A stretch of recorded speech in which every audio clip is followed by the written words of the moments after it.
Good, good afternoon, everyone. This is Ms. Limon, and I'm here. I'm part of the PBIS Red and Black team and want to share some information that we put together for all staff around fostering positive relationships with students. Wanted to share some of these strategies and some techniques. And before we go into that, I want to start our presentation today by sharing a video with all of you. The wait is finally over. Shenyu.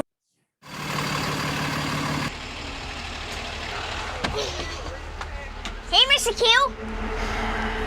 Did you see that? Why would somebody do that? Please go into the classroom, no talking, quietly. Hey, Miss Merida, how you doing? We need you inside. How do you think that makes us feel? I forgot my number. What's your name? Jordan. What's your last name? Carter. All right. Go ahead. School is hard enough. Come on in, sit down quietly at your desks, and begin writing. This kind of stuff just makes it harder. I said quietly, please. Who's talking? Is it you, Sophie? Don't let it be you. Don't believe me? Sophie. Please just watch. I'm not up here for me, I'm up here for you. Pay attention, okay? Now somebody answer me. Somebody needs to answer me really fast. Every time we're ignored or yelled at or silenced, a teacher takes away what's possible. No horseplay, no running, and especially no talking. Moment by moment. Miss Garrity, your student's behavior yesterday in the lunchroom, it was terrible. Next time, silent lunch. Did you hear that? Stay in line and catch a bubble. I'm not playing. If this is education, we're in trouble. Bye, Miss McGarrity. Frederick Douglass said, once you learn to read, you'll be forever free. The way it is now, 2 of the 3 of us will never be able to really read. It doesn't have to be this way. Hey, Jordan, how you doing? Good. Good. Everyone we meet throughout our day can make a difference. I've been waiting for you to arrive. All the difference. Good, how are you? Great. Hi, Jordan. Bye, Jason. Good morning, Jordan. How are you? I'm doing well. Thanks for asking. How are you? Good. Go ahead and put your number in. Talk with I us, don't know my number. not at us. That's okay. I'll look it up for you. Go ahead, sweetheart. Okay. All right. Have a Teach good us day. what we need to know. Good morning. That's how we get smarter. Well, good morning, Sophie, Janicia, and Jordan. And when you talk with us and teach us, give us bigger and bigger words. Now what I'd like you to do, children, is turn around and converse with your neighbor and discuss where the mother might have gone. Words that we can use to read and understand, She is prey for eagles, so she hunts at night. and that will take us places we can never reach without you. Remember, we're entering the learning zone. Now, how can we show our respect to the children and teachers who are working? We can walk quietly. Yes. Okay, kids, so what I'd like you to do is continue writing your narrative, documenting your emotions if you were the baby owl and your mother abandoned you in the nest. What can you do? Learn all that you can so that you can challenge us to be our best. You would have stayed and assisted them in whatever they needed. Share yourself with us and show us how to share ourselves with others. Give us courage. Give us compassion. Help us find our own voices so we can become who we are meant to be. Why would you want to silence us?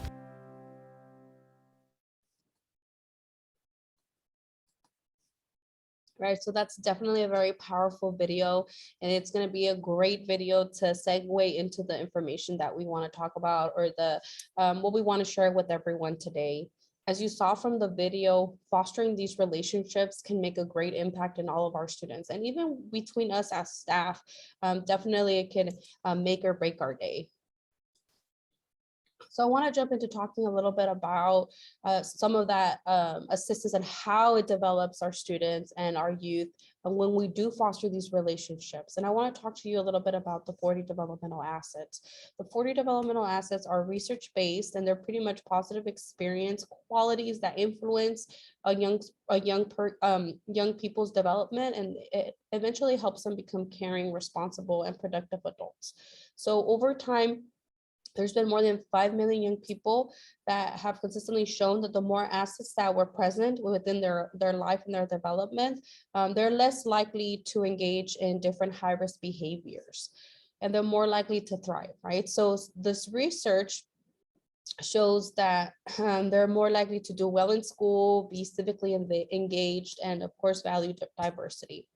Also, the research within this shows that with the most assets, if there's more assets present, they're least likely to have problems with alcohol use, violence, illicit drug use, and early sexual activity. So we are really not only focused on fostering relationships to help improve behavior, but in the bigger picture, we're actually really helping develop our students in the long run. So when we talk about the 40 developmental assets, we look at 40 assets, right? And half of them, some of them are external and some of them are internal. So the external assets are the things that are around the student, outside, that the student doesn't really have control over. Then the internal assets are more looking at their internal, their individual, like their self-motivation, right? So if we look at some of these external assets, the first 20 of them, and you look at them, and I really want you to pay attention to the ones that are in the red. Family support, positive family communication, and it defines what they mean and what they look like, right? Older adult relationships, caring neighborhood, caring school climate, parent involvement, community values, youth resources, service to others, safety, family boundaries, school boundaries, adult role models, positive influences, high expectations, creative activities, youth programs, religious community, and time at home. So all of those things help support, empower, and promote those healthy boundaries within our students, right? And it allows them to also use use their time constructively to grow and develop, right? Some of these things our youth don't have control over, and some of these things we obviously don't have control over either, right? But the whole point of this is that the more of these that they're present and the more of these that we can help foster, the better it's going to be for our students. If you look at these, a lot of these are around relationship building, caring school climate, parent involvement in schooling, also having that care, other adult relationships that are healthy. All of these things are things that we can work on here at the school. Most of our students, well, everybody spends more time at school than they do anywhere else, right? So it gives us that opportunity to really work on these pieces with them and really help them. If we look at the internal assets, the whole point of these is to helping them develop that commitment to learning. It also has to do with positive values, helping them build a lot of their social competencies and their identity.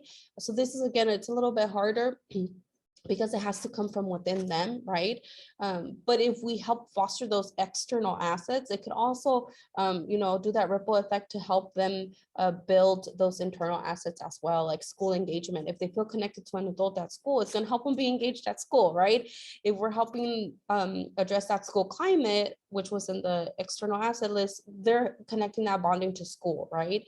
And of course, reading for pleasure, if they connect with that teacher, with that staff member that encourages them to read, that's going to help those internal assets grow. And our whole goal with this is to help our students be also more resilient, right? Like I said, there's things that are going to be definitely out of our control. But if we're able to plant those seeds and work on the areas that we could impact, it can definitely go a long way. Help them develop that self-esteem and that sense of purpose, right? By building these connections and these relationships with them.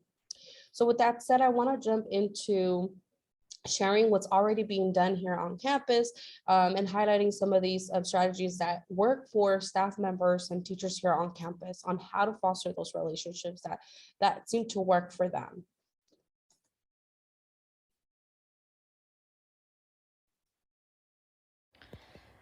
Good afternoon, Ms. Lovelace. Can you please let us know some of the strategies that you implement in your classroom that help you build relationships with your students?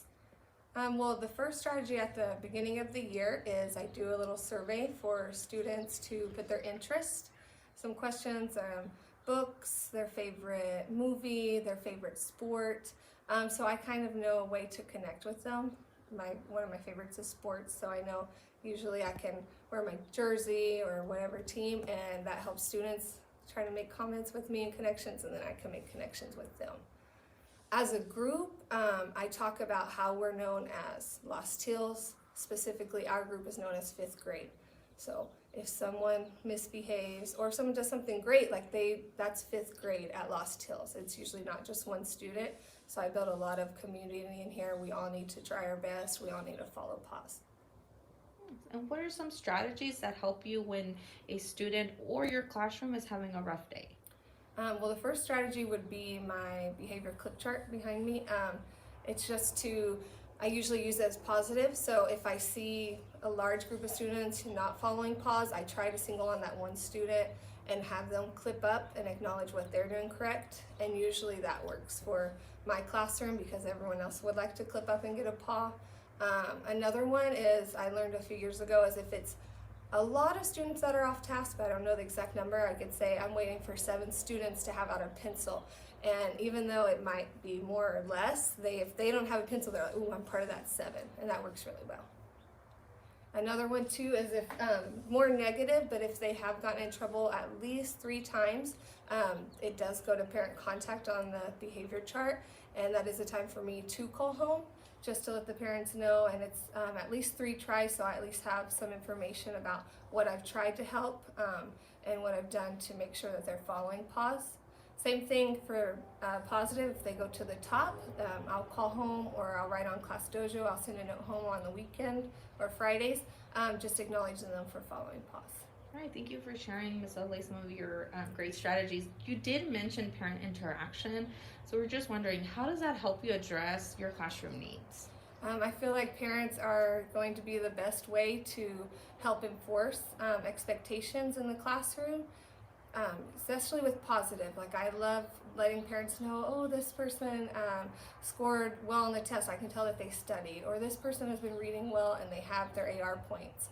But also, whenever I do talk to it, I know it is a problem. I don't want to be like, oh, this student did this on this day and this on this day, but I will know, this student is struggling with turning in their homework. And sometimes even I'll send home like a little note and just ask the parent to sign it. So that way, if I can't get a hold of them, there's some type of communication. Thank you so much, Ms. Lovelace. So can you please let us know some of your favorite things about your classroom or your teacher, and also let us know what helps you stay motivated to do your work?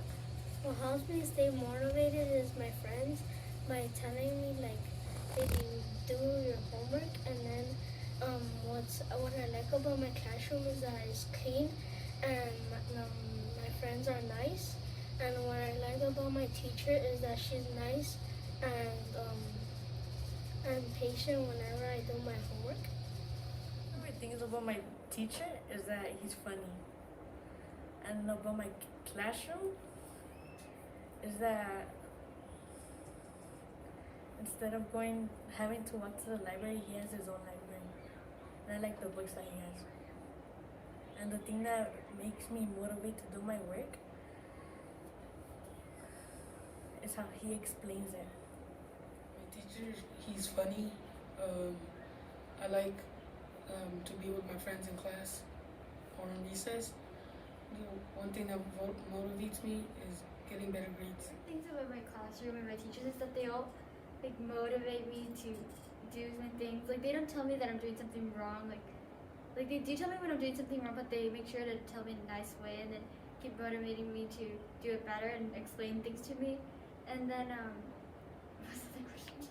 Yeah, what helps you stay motivated in your class to do your work? What helps me keep motivated is thinking that some of my classmates sometimes ask for my help. And so I like to understand things that way I can help them if they ask me.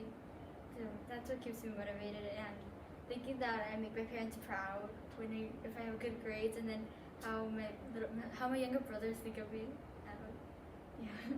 My favorite things about my classroom and my teachers are that they're always friendly.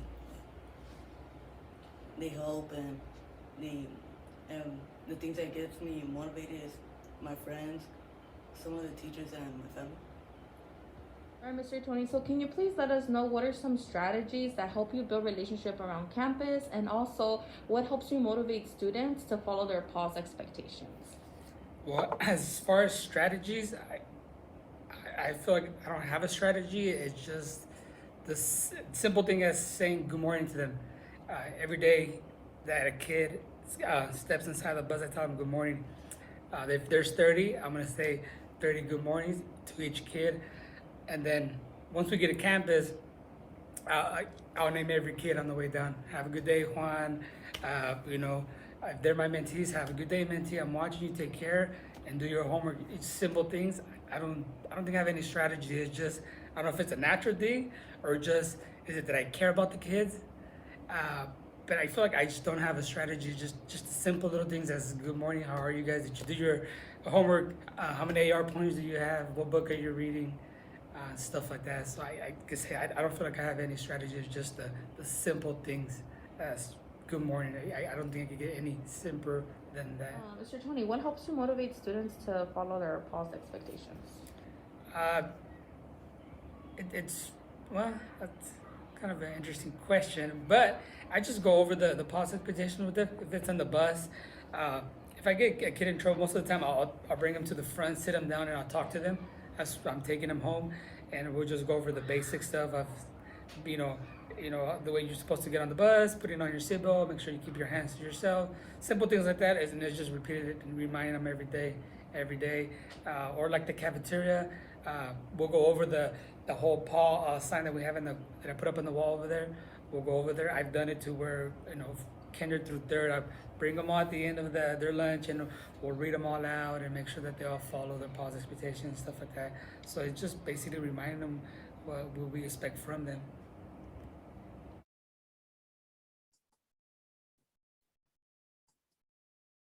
All right, so we're able again to hear from our students and our staff, some of the things that kind of help motivate them and help build those relationships. So it's very simple things, just like saying good morning, that make a really big impact, or just finding out the common interests between the students and things that, again, we can have those conversations and check in on our students, right? And that means a lot to them, as we saw from the feedback that we got in the videos. So again, kind of going back, bringing everything together that we've shared within the videos and within the 40 developmental assets, we want to share a list of some of these strategies or ideas that you can utilize to help build those relationships with students. It's very important to learn to call students by their name, or learning something about them, their interests or hobbies. When we use things in the classroom, make sure that they're relevant.